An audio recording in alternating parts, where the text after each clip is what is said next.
పల్లెటూరి చివరన ఉన్న ఒక పాత పెంకుటిల్లు. సాయంత్రం వేళ ఆకాశం మొత్తం నల్లటి మబ్బులతో కమ్మేసి ఉంది. ఉరుములు మెరుపులతో గాలివాన మొదలవుతోంది.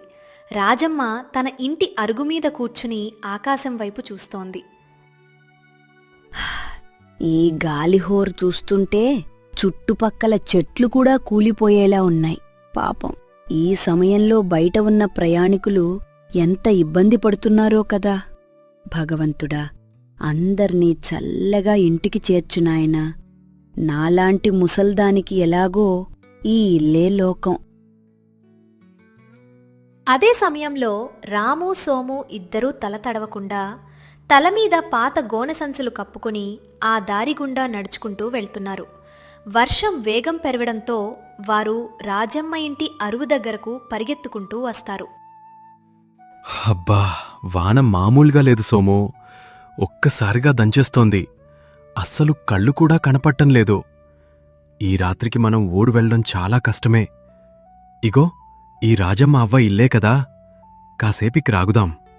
అవును రాము, గాలి కూడా గట్టిగా కొడుతోంది. ఒంటిమీద బట్టలన్నీ అప్పుడే తడిసి ముద్దయిపోతున్నాయి. కాని ఈ ముసల్దాని దగ్గరెందుకురా?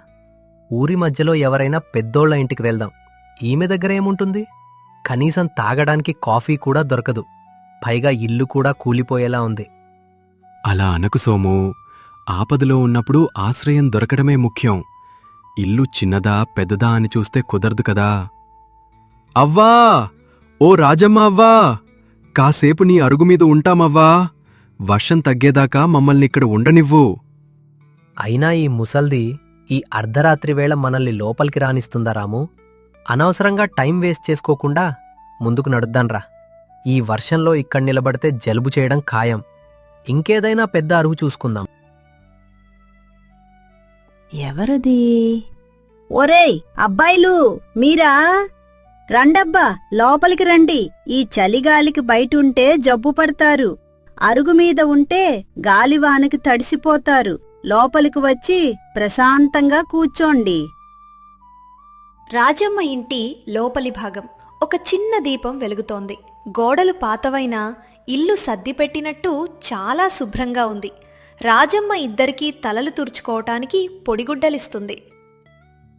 కృతజ్ఞతలవ్వా, సరైన సమయానికి తలుపు తీశావు. లేదంటే ఈ పాటికి నిలువునా తడిసిపోయి జ్వరం తెచ్చుకునేవాళ్లాం. నీ చల్లని మనసు వల్లే మాకు ఈ రాత్రికి తలదాచుకోవటానికి ఒక సురక్షితమైన చోటు దొరికింది. దానిదేముంది నాయనా, ఇంట్లో నలుగురు మనుషులు ఉంటే ఆ కలే వేరు. నా శూన్యమైన జీవితంలో ఇదొక సంతోషం. నేను ఎలాగో ఒంటరిదాన్ని ఈ రాత్రి మీ రూపంలో తోడు దొరికింది.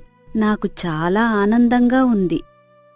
సోము ఇంటి చుట్టూ అనుమానంగా ఆశగా చూస్తూ తనలో తాను ఇలా అనుకున్నాడు. ఈ ముసల్దానికి పిల్లల్లేరు, ఎవరూ లేరు అని విన్నాను. ఈమె పూర్వీకులు జమీందార్ల దగ్గర పనిచేసేవారట. ఈ పాత ఇంట్లో ఎక్కడో ఒకచోట ఏదో ఒక నిధి లేదా నగలు దాచే ఉంటుంది. లేకపోతే ఈ వయసులో ఎవరి సహాయం లేకుండా ఎలా బతుకుతుంది? అవునవ్వా, నీకీ వయసులో తోడెవరు లేరు కదా. ఎవరైనా దొంగలు పడితే నీ పరిస్థితేంటి? మరి నీ ఖర్చులకి డబ్బులెలా వస్తాయి? నీ కొడుకులు టౌన్కెళ్ళిపోయి నిన్ను పట్టించుకోవట్లేదని ఊళ్ళో అందరూ అనుకుంటున్నారు. నాకు ఎవరి డబ్బులక్కర్లేదు నాయనా. నాకంటూ ఎవరూ లేకపోయినా ఆ దేవుడే నా సర్వస్వం. నా దగ్గర ఒక అక్షయ పాత్ర ఉంది. అది నాకు ఎప్పుడూ లోటు రానివ్వదు. తిండికి బట్టకి ఆ పాత్రే చూసుకుంటుంది. అక్షయపాత్ర అంటే అడిగిందల్లా ఇచ్చేదావా? పురాణాల్లో విన్నాం కాని నిజంగా ఉంటుందా? నువ్వేదో మమ్మల్ని నమ్మించడానికి అబద్ధం చెప్తున్నావు కదవ్వా. అవునవ్వా, రాము అన్నది నిజమే. ఈ కాలంలో అలాంటి మాయాపాత్రలు ఎక్కడైనా ఉంటాయా? ఉంటేగింతే ఆ పాత్ర ఎక్కడుందో మాకు చూపించొచ్చు కదా. మేం కూడా చూస్తరిస్తాం.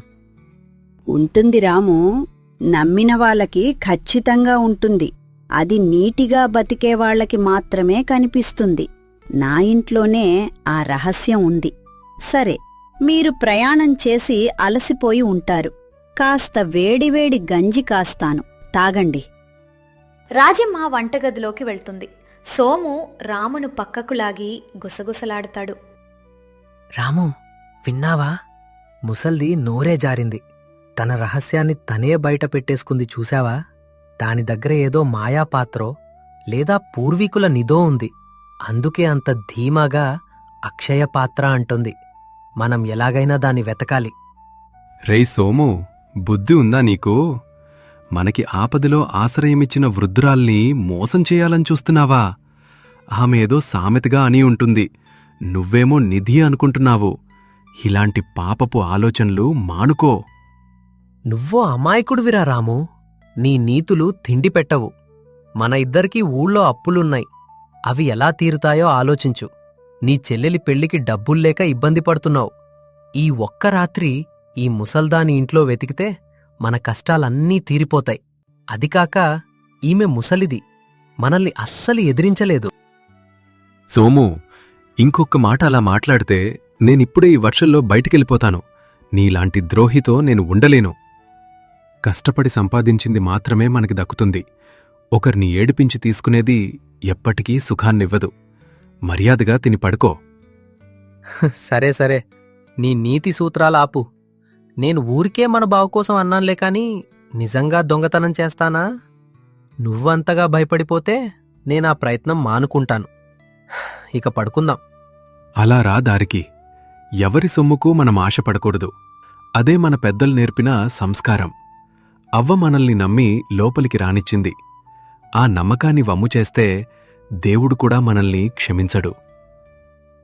అంతలో రాజమ్మ వేడి గంజి పాత్రతో వస్తుంది. ఇద్దరికీ మట్టి గ్లాసుల్లో అందిస్తుంది. రాత్రి సమయం. వర్షం ఇంకా గట్టిగా పడుతోంది. ఉరుములు భయంకరంగా వినిపిస్తున్నాయి. రాము, సోము ఇద్దరూ ఒక పక్కన పడుకుని ఉంటారు. రాము గాఢ నిద్రలో ఉంటాడు.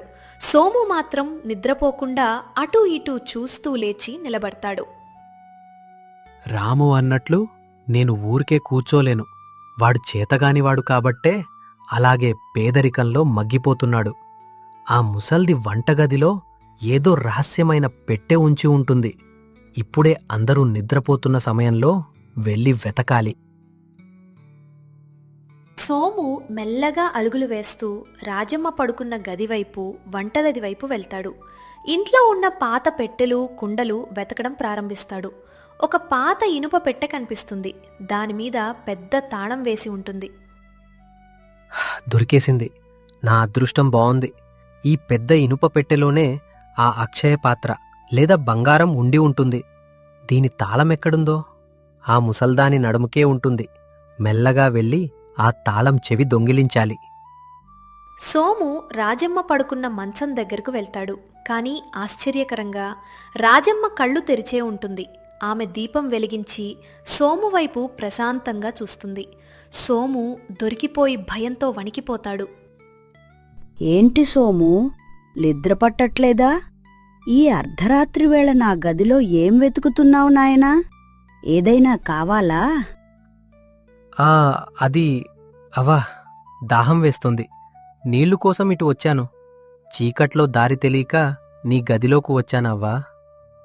నీళ్లు వంటగదిలో కుండలో ఉన్నాయి సోము, ఇనుప పెట్టెలో లేవు.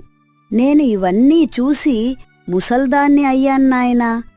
అయినా నువ్వు వెతుకుతున్నది ఆ పెట్టె గురించే కదా? దానికి సమయం వచ్చినప్పుడు తాళం నేనే తీస్తాను. ప్రస్తుతానికి వెళ్ళి పడుకో. తెల్లవారుజాము సమయం. వర్షం కొద్దిగా తగ్గింది, కానీ ఆకాశం ఇంకా మబ్బుగానే ఉంది. సోము నిద్రపోకుండా కోపంతో, అవమానంతో ఇల్లు వదిలి బయటకు నడుస్తాడు. ఊరి పెద్ద సూరిబాబు ఇంటివైపు వెళ్తుంటాడు. ఆ ముసల్ది నన్ను అందర్లా అనుకుంది. నన్ను అవమానించి పంపించేసింది కదా. ఎలాగైనా ఆ పెట్టెలో ఏముందో చూడాలి. నేనొక్కడే వెళ్తే కుదరదు. ఊరి పెద్ద సూరిబాబుగారిని తోడు తెచ్చుకుంటే నా పనైపోతుంది.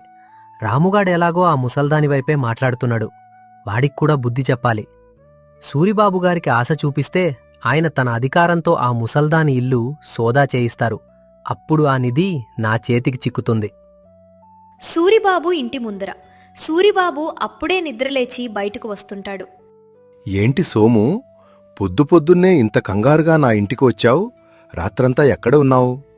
సూరిబాబుగారు, మీకొక పెద్ద రహస్యం చెప్పాలి. ఆ ఊరి చివర ఉండే రాజమ్మ ముసల్దాని ఇంట్లో ఏదో పెద్ద నిధి ఉంది. రాత్రి తనే ఒప్పుకుంది. తన దగ్గర అక్షయ పాత్ర ఉందంట. మీరు పెద్దలు కాస్త గద్దిస్తే ఆ నిధి ఏంటో బయటపడుతుంది. మీకు అందులో సగం ఇస్తాను. అవునా? ఆ ముసల్దాని దగ్గర అంత ధనముందా? ఇన్నాళ్ళు మాకెవ్వరికీ తెలియదే. సరే పద, ఇప్పుడే ఊరి జనాన్ని కూడా పిలిచి ఆ ముసల్దాని గుట్టు రట్టు చేద్దాం. ఈ ఊర్లో నా కళ్ళు గప్పి ఏదీ దాచలేరు. మరుసటి రోజు ఉదయం వర్షం పూర్తిగా వెలిసింది. పల్లెటూరు పచ్చదనంతో సూర్యకిరణాలతో మెరిసిపోతోంది. రాజమ్మ ఇంటి ముందర ఊరి పెద్ద సూరిబాబు తన 4 మనుషులతో సోముతో వస్తాడు. రాము అప్పుడే నిద్రలేచి బయటకు వస్తాడు. ఏ రాము, మీరిద్దరూ రాత్రంతా ఈ ముసల్దాని ఇంట్లోనే ఉన్నారా? ఊళ్ళో అందరూ మీ గురించే మాట్లాడుకుంటున్నారు. ఈమె ఇంట్లో ఏదో మాయలు జరుగుతున్నాయట కదా? అవును సూరిబాబు గారు, రాత్రి వర్షం ఎక్కువ అవ్వడం వల్ల అవ్వ మాకు ఆశ్రయమిచ్చింది. ఆమె గురించి తప్పుగా మాట్లాడకండి. ఆమె వయసుని, ఒంటరితనాన్ని గౌరవించండి. నువ్వు నోరుమూయి రాము. ఈ సోము నాకు అంతా చెప్పాడు. ఆ ముసల్ది ఏదో అక్షయపాత్ర గురించి చెప్పిందట కదా? రాజమ్మా, బయటకురా.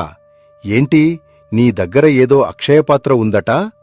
ఊరి పెద్దగా ఈ ఊర్లో ఉన్న ఆస్తుల వివరాలు నాకు తెలియాలి. దాచకుండా ఆ పాత్ర ఏంటో బయటపెట్టు. అవునవ్వా, ఇప్పుడు చెప్పు, నీ అక్షయ పాత్ర ఎక్కడుందో? ఊరు పెద్దగారొచ్చారు, ఇక నీ ఆటలు సాగవు. మర్యాదగా ఆ ఇనుప పెట్టె తాళం తీసి అందులో ఏముందో చూపించు. రాజమ్మ ప్రశాంతంగా చేతిలో ఒక చిన్న మట్టి మూకుడు పట్టుకుని పైన ఒక గుడ్డ కప్పి లోపల నుండి బయటకు వస్తుంది. సూరిబాబు గారు, మీరు ఊరు పెద్దలు.